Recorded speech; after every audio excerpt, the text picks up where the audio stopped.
Il y a des histoires qui dérangent, d'autres qui bouleversent, et puis il y a celles que personne ne veut raconter, parce qu'elles révèlent un pan de vérité que le monde préfère ignorer.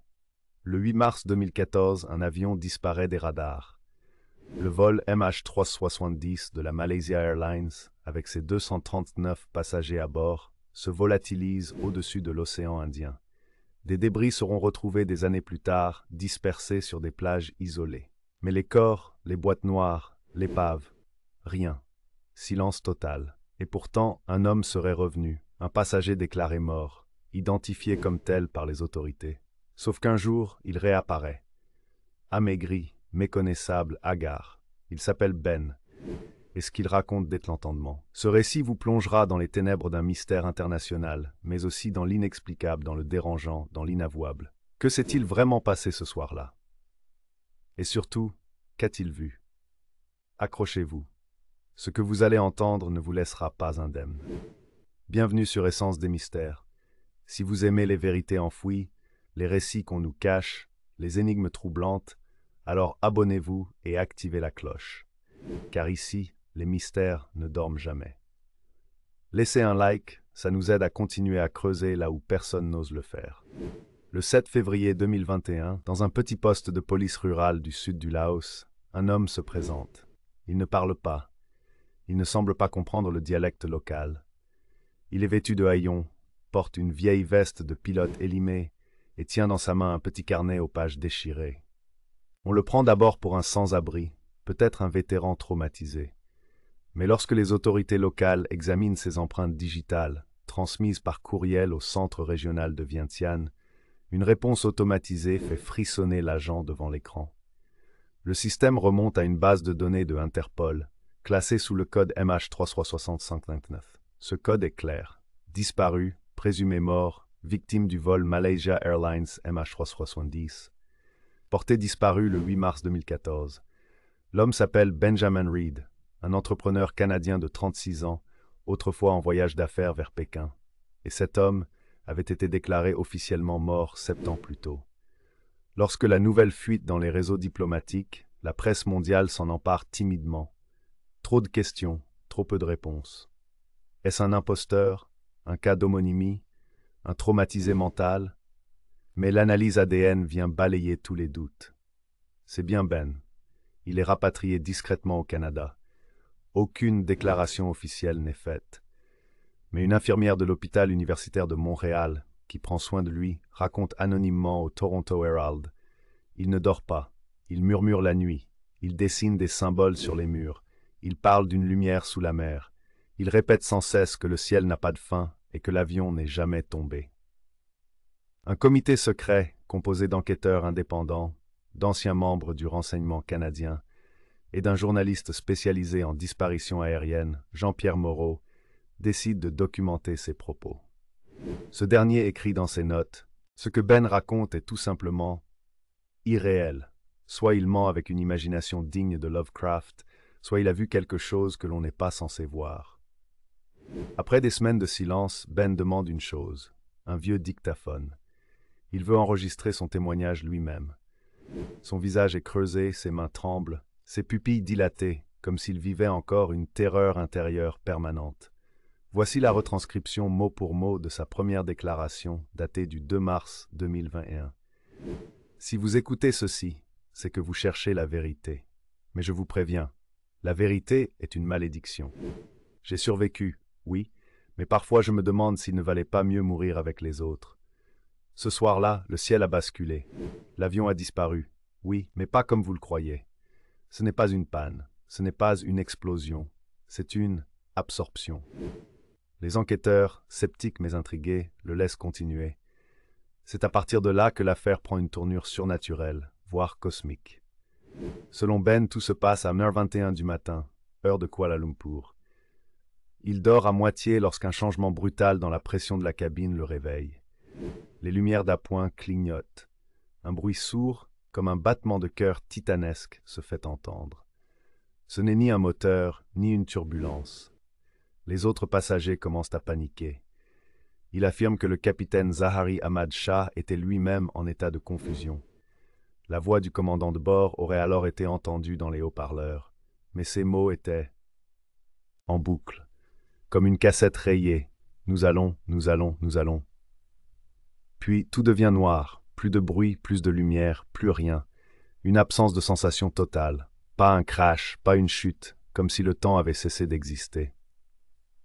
Parle ensuite d'un espace entre deux ciels. Il utilise cette expression à plusieurs reprises. Il décrit une atmosphère de brouillard violet, un silence absolu, et surtout une présence invisible, mais palpable. C'était comme si quelqu'un ou quelque chose regardait dans l'avion. Je le sentais, je ne le voyais pas, mais c'était là. Il ajoute que les hublots n'ouvraient sur rien, rien. Ni ciel, ni étoile, ni terre, juste du vide. Et que certains passagers se sont mis à parler des langues inconnues. Un vieil homme aurait même tenté de briser un hublot avec un thermos. Un enfant de 6 ans pleurait sans cesse en répétant « Ils vont nous étirer, ils vont nous étirer ». Mais ce qui suit fait froid dans le dos. Selon Ben, l'avion a atterri. Oui, mais pas sur Terre. Ben évoque une île, ou plutôt un gigantesque plateau métallique flottant sur une mer noire. Il dit avoir été extrait de l'appareil par des êtres qui n'étaient ni humains, ni totalement organiques. Il parle de voix dans sa tête, d'expérimentation mentale, de rêves imbriqués dans d'autres rêves. Les passagers étaient placés dans des sortes de chambres blanches où le temps semblait figé. On vivait, mais on ne vieillissait pas. On pensait, mais nos pensées n'étaient pas toujours les nôtres. Je me suis vu enfant, puis vieillard, puis je me suis vu mourir. Les autres passagers, selon lui, ont été renvoyés ailleurs ou gommés. Il ne sait pas s'ils sont morts.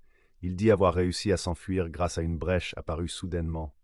Il s'est réveillé dans une jungle laotienne, nu, amaigri, sans notion du temps. Les paroles de Ben sont jugées délirantes par certains, mais troublantes par d'autres. Un spécialiste du comportement, le Dr Mila Ankarov, affirme « Il ne présente pas les signes classiques d'un menteur ou d'un psychotique. Il croit profondément à ce qu'il dit, et c'est peut-être cela le plus effrayant. » Les détails qu'il donne sur les équipements de bord, le comportement du personnel, la disposition intérieure de l'avion, concordent parfaitement avec les rapports officiels du vol MH370. De plus, il aurait évoqué un code numérique qu'il aurait vu inscrit sur un mur métallique dans le centre de la base. Ce code, U4VUBXM7-FI. Ce dernier, envoyé à des experts en cryptographie, intrigue. Il est quasi identique à un code apparaissant dans les relevés de communication classés de la NASA concernant un signal non identifié de 2009 capté dans l'océan Indien. Ben devait continuer à parler. Il avait promis de révéler davantage, d'expliquer pourquoi certains gouvernements savaient et comment les radars militaires avaient vu le vol continuer à se déplacer. Après sa disparition. Mais 2 semaines après sa dernière interview, Ben est retrouvé mort dans sa chambre d'hôpital. Arrêt cardiaque, selon le rapport, mais sans antécédent, sans pathologie connue. L'enregistrement de sa dernière nuit, introuvable. Mais l'infirmière qui travaillait de nuit a dit avoir entendu quelque chose. Il parlait dans son sommeil. Il disait « Ils reviennent, ils vont effacer, pas encore prêt, le triangle noir, le triangle. » Le dossier est classé. Ben est enterré dans un cimetière discret, mais certains pensent que l'histoire ne s'arrête pas là. Peu de temps après la mort de Ben, Jean-Pierre Moreau, le journaliste indépendant qui avait recueilli ces témoignages, décide de poursuivre seul l'enquête. Ses recherches le mènent dans une zone méconnue de l'océan Indien, appelée officieusement le Triangle de Sable, une portion mystérieuse de mer située entre Diego Garcia, les Maldives et l'île Christmas. Cette zone, bien que non reconnue officiellement comme dangereuse, est inexplicablement absente de nombreuses cartes satellites publiques. Pire encore, elle est interdite de survol, même pour les avions civils et commerciaux. Un espace de silence, de vide, où le signal radar se brouille. Jean-Pierre découvre que plusieurs incidents aériens et maritimes ont été signalés dans cette région depuis les années 80, tous classés sans suite. Aucun grand média n'en a jamais parlé. Mais ce qu'il découvre ensuite va bouleverser sa vision du monde. En accédant à des archives australiennes déclassifiées de manière incomplète, il découvre un dossier codé nommé Operation Mongoose 47. Dans ce dossier figure un enregistrement audio crypté daté du 9 mars 2014, soit le lendemain de la disparition du vol MH370. On y entend brièvement un échange entre un opérateur radar de la base américaine de Diego Garcia et un officier non identifié. Objet inconnu identifié. Confirmé. Vol en basse altitude. Vitesse non conforme. Aucune réponse au transpondeur. Direction nord-ouest vers le triangle, puis disparition soudaine.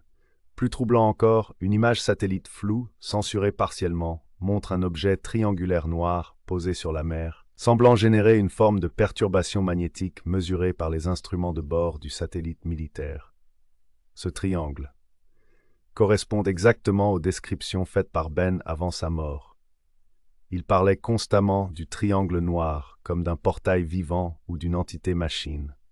Ben, dans son petit carnet griffonné, avait reproduit un étrange schéma. 3 cercles reliés par des lignes courbes formant un triangle inversé. Au centre, un symbole, phi, la lettre grecque phi. Ce schéma, selon un cryptologue du MIT contacté par Jean-Pierre, correspond à un ancien glyphe retrouvé sur les murs d'une structure sous-marine au large des Maldives en 2013, lors d'une expédition de l'Ifremer. Le public n'a jamais été mis au courant de cette découverte. Le rapport officiel mentionne absence de données significatives, mais une fuite d'un technicien présent sur place évoque des inscriptions non humaines, gravées dans un alliage inconnu. On aurait dit que ça attendait quelque chose, comme un terminal oublié par une civilisation ancienne, ou pire, un message destiné à quelqu'un ou quelque chose. Et si Ben n'était pas le seul, une femme appelée Naila Bint, originaire du Bangladesh, aurait été retrouvée errante dans une forêt à Sumatra en août 2020, silencieuse, prostrée, mais saine et sauve. Son nom correspondait à la liste des passagers du vol MH370. Elle fut transférée dans un hôpital militaire malaisien, puis plus aucune trace. Aucune photo, aucun dossier, aucun témoin. Mais dans un blog obscur d'un ex-infirmier de l'hôpital militaire de Kuala Lumpur, un billet daté de cette époque décrit une patiente qui semblait avoir passé des années dans l'obscurité. Elle ne parlait qu'en répétant « Le ciel est fermé, ils ont oublié la clé, l'eau n'est plus de l'eau, et la mer monte vers les étoiles. » Des mots absurdes pour certains, un code symbolique pour d'autres. En 2022, Jean-Pierre réussit à contacter un ancien opérateur radar de la base de Diego Garcia, aujourd'hui réfugié politique en Norvège sous une fausse identité. L'homme accepte de parler à une seule condition, ne jamais révéler son nom. Voici ses propos. Ce qu'on a vu ce soir-là ne venait pas d'ici. L'avion, je l'ai vu. Il a changé de cap comme si le pilote avait perdu le contrôle. Puis il a disparu, littéralement sur l'écran. Mais c'est pas ça qui m'a glacé. Non, c'est ce qu'on a vu ensuite. Ce triangle. Il était là, immobile, et il vibrait, comme une déchirure dans le tissu de notre réalité. Il affirme que les équipes spéciales sont venues 2 jours plus tard, ont confisqué tous les enregistrements et ont menacé tout le personnel avec des clauses de silence absolu. Ce qui confirme les propos d'un ancien officier de renseignement malaisien. Le gouvernement sait, et les grandes puissances aussi, mais ils ne peuvent rien faire. Ce n'est pas un complot, c'est un aveu d'impuissance face à l'inconcevable. Quelques mois après la mort de Ben, son dictaphone est analysé en profondeur. Une onde basse fréquence y est détectée à l'arrière-plan. Les experts en audio affirment que cette onde n'a pas pu être produite par un appareil classique. Mais ce qui choque, c'est que l'onde, lorsqu'elle est convertie en spectrogramme, dessine un schéma répétitif. Une forme géométrique, identique au sigle dessiné dans son carnet, le triangle inversé avec le phi au centre. Un mathématicien du CNRS, contacté en secret, affirme « Ce que vous avez là, ce n'est pas du hasard, c'est un message, une signature, et cette fréquence, elle n'est pas humaine. » Une autre piste mène Jean-Pierre à un ingénieur de Boeing, retraité depuis 2015, qui affirme avoir travaillé sur une technologie expérimentale de dissimulation radar. Selon lui, certaines versions du 767-200 étaient dotées de composants électromagnétiques classifiés. L'idée, créer un brouillage total pour échapper au système de détection en cas de guerre. Il conclut « Ce que je sais, c'est que le MH370 n'était pas un simple vol commercial. Il transportait quelque chose, ou quelqu'un. » Certains évoquent un scientifique chinois à bord, spécialiste des nanoparticules, qui aurait travaillé sur un projet militaire. D'autres parlent d'un transport de cargaison secrète. Mais ce qui est certain, c'est que le silence des autorités est anormal. Avant sa mort, Ben avait écrit une phrase dans son carnet, à moitié effacée par l'humidité et le temps. « Je ne suis pas seul, je suis le message. Ils reviendront. » Plusieurs mois après son décès, une vidéo énigmatique est postée anonymement sur le dark web. Elle montre une silhouette floue dans une pièce blanche, répétant en anglais « Je suis Ben, ne croyez pas qu'ils m'ont effacé. Écoutez la mer. » La voix ressemble étrangement à celle de Ben. Les analyses sont partagées. Montage, deepfake, ou preuve qu'il a été récupéré, ou peut-être même renvoyé dans un cycle encore inconnu. Jean-Pierre Moreau ne dort plus. Ses nuits sont hantées par les murmures de Ben, les chiffres, les symboles, les images que personne ne devrait jamais voir. Il est convaincu que l'affaire MH370 n'est pas un accident, ni même une simple opération militaire dissimulée. Ce n'est pas une disparition. C'est une prise, une extraction planifiée. Au cœur de ses recherches, il découvre un document jamais publié, crypté et relayé par une ancienne division australienne d'archivistes anonymes. Ce fichier, nommé Dossier 0, est lié à une structure découverte au large de l'Antarctique en 1988, jamais officiellement reconnue par la communauté scientifique. L'étrangeté, cette structure mesurant près de 3 km de long, a la forme exacte du triangle noir décrit par Ben. Le dossier révèle que la base militaire de Diego Garcia n'a pas seulement une fonction de surveillance. Elle aurait été établie précisément pour contrôler ou contenir quelque chose découvert dans les années 60, enfoui dans les abysses de l'océan Indien. Un mécanisme ancien, qui ne rouille pas, qui ne dort pas. Des photos floutées montrent une structure submergée, avec des lignes géométriques semblables à celles du carnet de Ben. Des inscriptions non humaines, des formes impossibles. Un ex-archéologue de l'équipe d'exploration, qui travaillait alors sous contrat pour Lockheed Martin, affirme dans un enregistrement audio « Ce n'est pas une construction, c'est une interface, un nœud, une charnière entre deux états. Ils ne veulent pas qu'on y touche, parce que c'est déjà éveillé. » Jean-Pierre pousse plus loin. Il découvre des incidents aériens datant d'avant 2014, tout liés à la même zone. En 1948, un avion de transport britannique, Star Tiger, disparaît sans laisser de traces au large des Açores. En 1991, un vol militaire indien cesse d'émettre pendant 12 minutes. À son retour, les horloges à bord sont en retard de 3 heures. En 2007, un avion de chasse chinois aurait été avalé par un nuage triangulaire selon les témoignages internes. À chaque fois, le schéma est le même. Une interférence électromagnétique, une présence lumineuse, une sensation de distorsion du temps. Puis rien. Et si ces événements n'étaient pas des accidents, mais des sélections? Et si MH370 n'était que le dernier d'une longue série? Dans les dernières pages du carnet de Ben, un mot revient sans cesse, vecteur de réintégration. Selon lui, les êtres qu'il appelle ceux du dessous ne se déplacent pas comme nous. Ils superposent leur monde au nôtre, comme un calque que seuls certains esprits ou certaines technologies peuvent percevoir. Il n'y a pas d'espace, pas de temps. Il y a des vecteurs, et ils les utilisent. Le vol MH370 a été choisi parce qu'il était sur la ligne dormante, celle qui vibre avec l'ancien. Un professeur en physique quantique contacté par Jean-Pierre explique que certains modèles théoriques évoquent des raccords dimensionnels. Ces points de contact entre les dimensions seraient très instables et donc potentiellement dangereux. Mais Ben insistait, ce n'est pas un accident. Quelqu'un leur a donné la permission. Quelques semaines avant de mourir, Ben avait raconté un rêve qu'il faisait sans cesse. Il parlait d'un homme vêtu d'un costume bleu, sans visage, qui venait le voir dans la chambre blanche de la base. Cet homme lui posait des questions, des dizaines de questions, mais jamais sur l'avion, toujours sur ses émotions, sur ses craintes, sur ses rêves d'enfant. C'est comme s'il aspirait mes souvenirs. Il ne comprenait pas ou il ne voulait pas comprendre. Il n'était pas humain. Il portait un masque, un costume, mais il n'était pas nous. Plusieurs experts en expérience de mort imminente notent la similarité frappante entre ce récit et les témoignages d'individus ayant vécu des abductions ou des contacts de 4e type. Ce que Ben disait dans ces derniers jours, ils n'ont pas besoin de notre monde, pas de nos armes, pas de nos richesses. Ils veulent ce que nous sommes, ce que nous ressentons, ce que nous vibrons.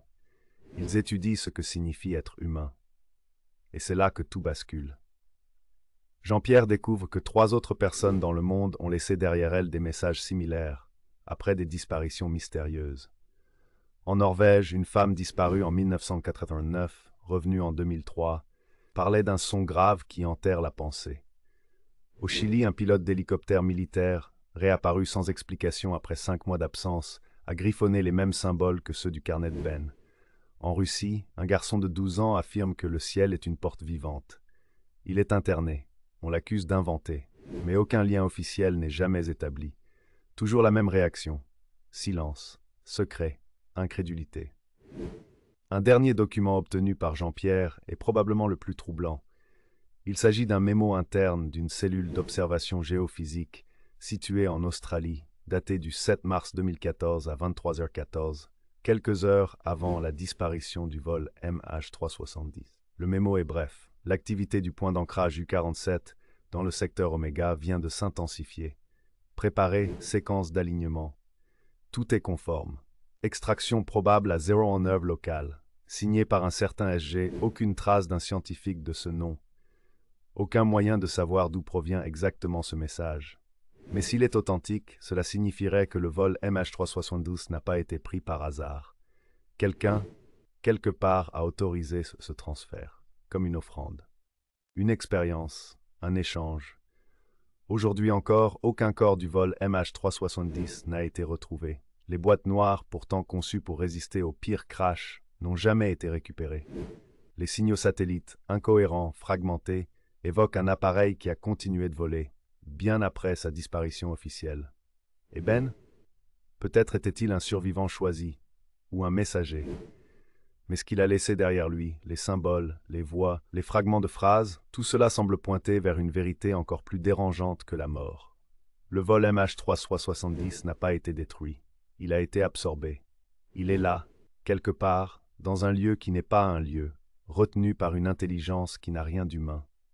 Et le plus effrayant, c'est que ce lieu nous observe encore. Si vous êtes encore là, c'est que vous avez ressenti vous aussi le frisson du mystère. Cette sensation étrange, dérangeante, que quelque chose nous échappe, profondément. Le vol MH370 ne nous a pas simplement laissés avec des questions. Il nous a laissés avec un vide, un écho, un message muet que seuls les plus attentifs peuvent entendre. Si ce récit vous a intrigué, laissez un like. C'est un simple geste pour vous, mais pour nous, c'est un soutien essentiel pour continuer à explorer les zones d'ombre que d'autres préfèrent fuir. Abonnez-vous à la chaîne Essence des Mystères pour d'autres récits qui dérangent, qui éveillent, qui remuent l'âme. Merci d'avoir écouté jusqu'au bout. Et souvenez-vous, parfois, le silence cache plus de vérité que 1000 discours.